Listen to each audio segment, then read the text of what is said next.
I once lived in a world where sex was sacred, where sex was only practiced between two consenting Barbie dolls. My best friend Emily and I spent many unsupervised hours kneeling in her basement in front of Barbie's dream house, carefully unvelcroing blouses and pressing plastic nippleless boobs against chiseled chests and giggling. And then, when we were 10, we emerged from the dark basement and went to the pool, where we realized that non-plastic living boys could also make us giggle. And so, we'd whisper about the cutest ones and laugh when they belly flopped or tried to eat a whole hot dog in one bite. There was this one boy who ruled them all, this blonde, muscly middle schooler named Scott. Oh, when he was there, it felt like there was a magnet in my chest pulling me towards him. My best friend Emily liked him too, of course, and so we tread water next to him, trying to get his attention. She was really brave, so she would say things like, "Hey Scott, looks like that modeling contract's gonna come through," or "Time my underwater handstand." I was really shy, and so I would try and talk, but I couldn't, so I just swim nearby, staring at him intensely, hoping that would evolve into a romantic relationship. The growth of internet access to our youth has allowed for both deliberate and accidental exposure to adult content. In a survey conducted this year, more kids reported viewing porn before the age of 18 than in any previous year. Nearly 70%, according to The Guardian this August. A quarter of those report their first viewing before the age of 11. Those that view this material in abundance before they're able to process it often find themselves dealing with symptoms of anxiety and depression. As children, we already have the social pressures that are inherent with growing up, as we embark on journeys of personal discovery and are often battling the fears of fitting into societal standards. So, when we add this exposure, we can see that the outcome is unacceptable. With this in mind, we must ask ourselves, how can we better the sexual education for our youth and limit these exposures from happening? Return to sender Morris Schneider. Well, all my intense looks and splashing didn't end up the way I'd hoped. After a week of being perpetually giggling shadows next to Scott, he got tired of it. And so one day he pushes us away from him in the pool and yells, "Ugh, you guys are so annoying. Just leave me alone." I was heartbroken. And so Emily and I, we gathered up our things and ran back to her house, where we were just seething with anger. See, we had been playing relationships for years now, with dolls, movies, stories, and in the end, the girl and the boy always got together. We had no framework for rejection. Scott, he was supposed to fall in love and marry me, or Emily, or both of us. Now, at 10, that felt like a totally reasonable solution. But now that I've gotten older, and after one too many failed Tinder dates, I have a much better understanding of rejection. Those I thought were for sure the ones. The others, the equivalent to the fastest middle schooler on the playground. You know, finance bros who drive fancy BMWs and talk way too much about stocks. And to be fair, there's still a lot of adults in this world who can't handle rejection with lashing out.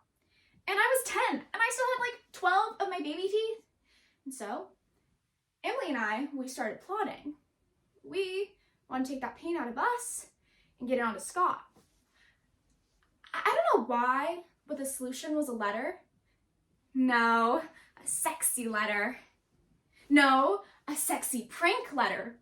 We would write a letter, sign it from a made-up name, and it would drive him crazy. He'd never be able to find us, so we would win. And so we started writing. Well, Emily had better handwriting, so she was doing most of the writing. And she was coming up with some really good lines about butts, like, "Your butt is so good, you should be a pants model. And I really like you, there's no buts about it." Real clever stuff. I, on the other hand, was inspired by all those hours at Barbie's dream house. So I said, write this one down. I want to hug you and kiss you naked. I'm like, your naked body on my naked body.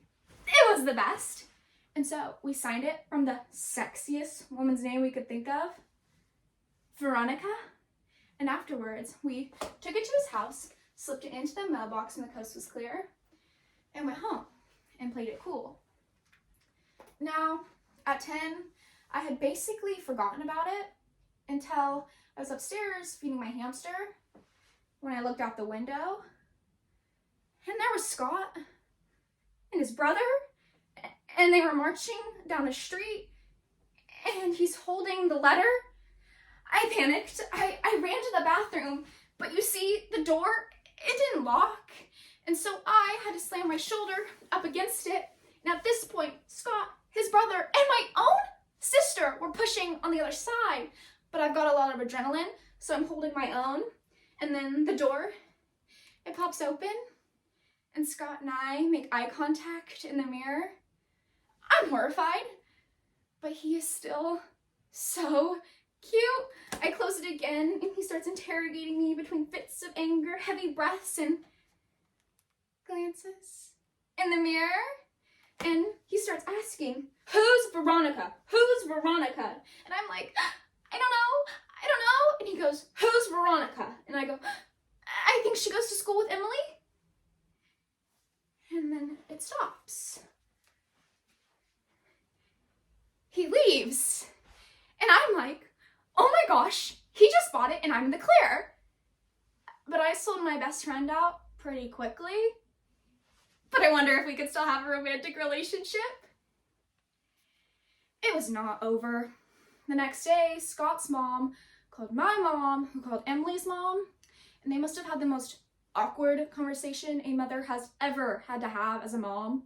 She didn't tell me exactly what was said, but afterwards she came into my room and sat on my bed and said, Maura, honey, do you have any questions about your feelings or your body?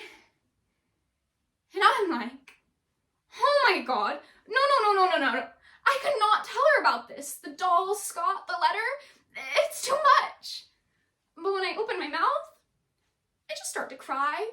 See, I was in trouble and I was embarrassed, but I had started this summer thinking sex was just a funny joke that made me and Emily laugh at a game played by adults. But now that I knew, I felt like the eyes of everyone in my neighborhood were looking at me, judging me, because they knew that I knew what sex was. It was like I joined some kind of secret club I wasn't invited to. That day, I realized, once you cross that invisible line of purity, there is no going back.